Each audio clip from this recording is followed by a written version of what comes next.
you don't really have any obligation to do anything apart from work. You have to go to work. Hey sailors, welcome back to Cruising as Crew. My name is Lucy and today we're going to be talking about why living on a cruise ship is like living in Neverland. But before we get started, please press the like and subscribe button if you want some more cruise ship content. But as for now, let's get into the video. Okay. So this video is going to be kind of a contradiction because I made a video in the past which is called Why I Think Everyone Should Work on Cruise Ships. I'll link it down below. And basically in that video, I tell you all the reasons why working on a cruise ship makes you grow up. Whereas in this video, I'm going to be telling you all the reasons why working on a cruise ship allows you to stay not childish, but like a young adult. Neverland, you never have to grow up. Because, you know, there are certain realities that you experience on land that you just don't have to deal with on a ship. So it kind of lets you just be a little bit more childlike. But anyway, we're going to go through it all today. And then you can tell me what you think in the comments down below. Number one, you are bill free. You don't pay tax, you don't pay rent, you don't have to pay for a car. So yeah, it's pretty spectacular. I mean, your cabin is provided, your food is obviously provided. The only thing that you have to pay for is like internet, or if you want to get off in one of the ports and get lunch or do an activity, then of course you have to pay for that. But yeah, you have no bills, which is quite crazy actually, because I can't really think of any other job where it allows you to have no bills. Number two, no cooking.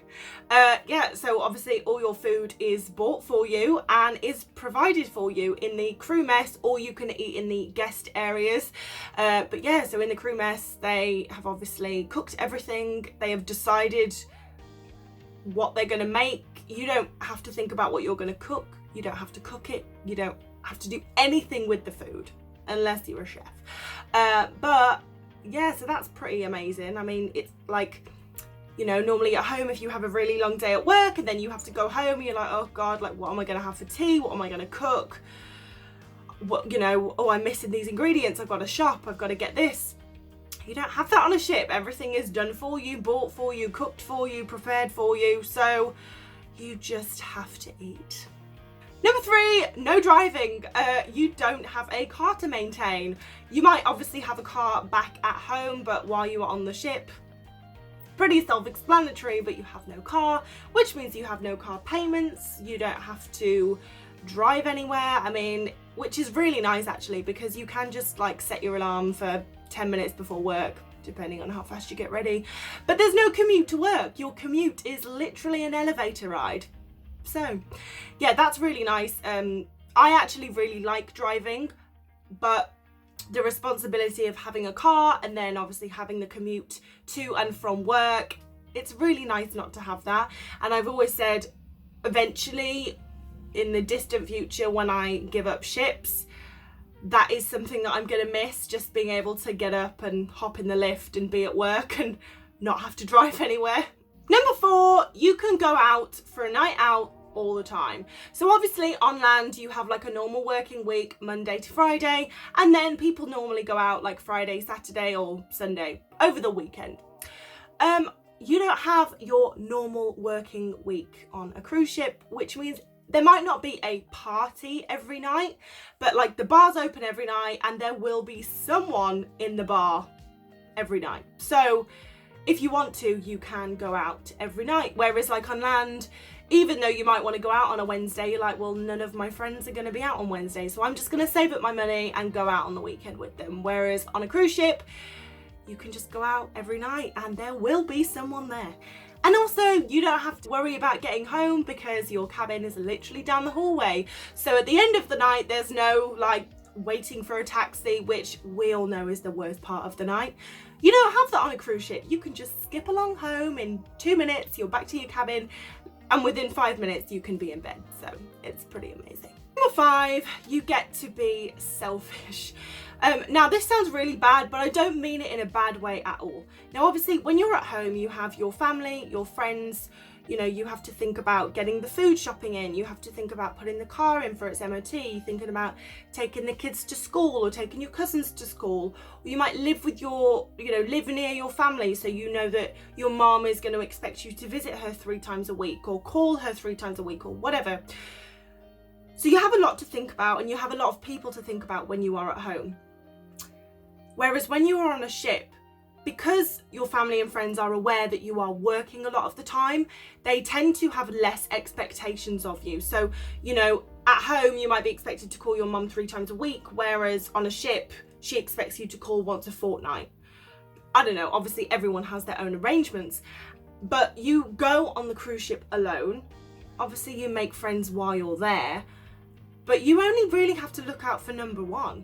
You eat when you want to eat, you sleep when you want to sleep. If you want to go out with your friends, you go out with your friends, but you don't really have any obligation to do anything apart from work. You have to go to work, but outside of work, there's no one expects anything from you, which means you are completely free to be completely selfish and do exactly what you want to do, which is really nice.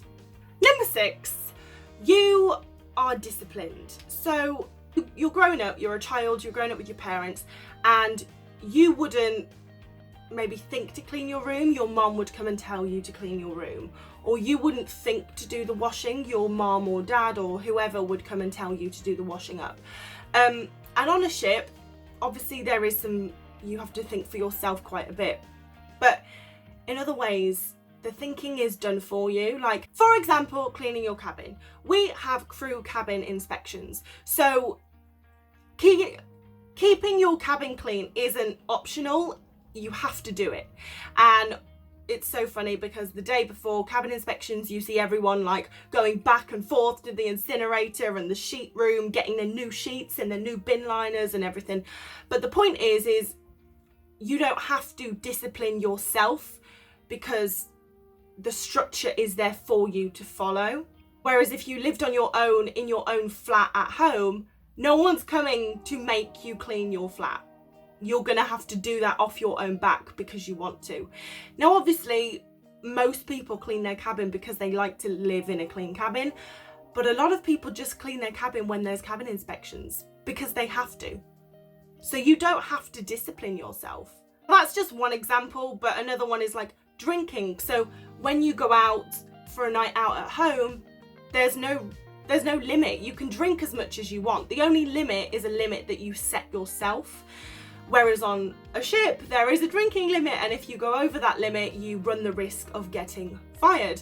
So there's a limit set in place. You don't have to self-discipline because someone has told you where the line is drawn. So obviously the difference between a child and an adult is being able to make decisions for yourself. And obviously there are a lot of decisions that you do need to make for yourself, but when it comes to like discipline, the discipline's already there, so you don't really have to think of it yourself. And this is something that I mentioned in a previous video about relationships, because people can be very different on cruise ships to how they are on land, because on a cruise ship they have discipline set in place, or boundaries set in place, rules set in place, whatever you want to call it. And on land there are no rules. You make your own rules, and it's really interesting to see how different people are when they're making their own rules. Okay, so those are my 6 very short reasons as to why living on a cruise ship is like living in Neverland. You never have to grow up, which is lovely.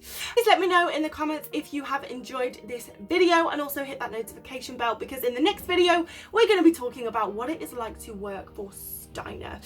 Yes, a highly requested video, so I thought I would do it for you guys. But while you wait for that video, if you check out these 2 videos here, that would be amazing. But I just want to say a massive thank you to everyone who has subscribed, everyone who is enjoying these videos, everyone who is messaging me on Instagram and recommending videos and telling me what they want to see. I really appreciate it.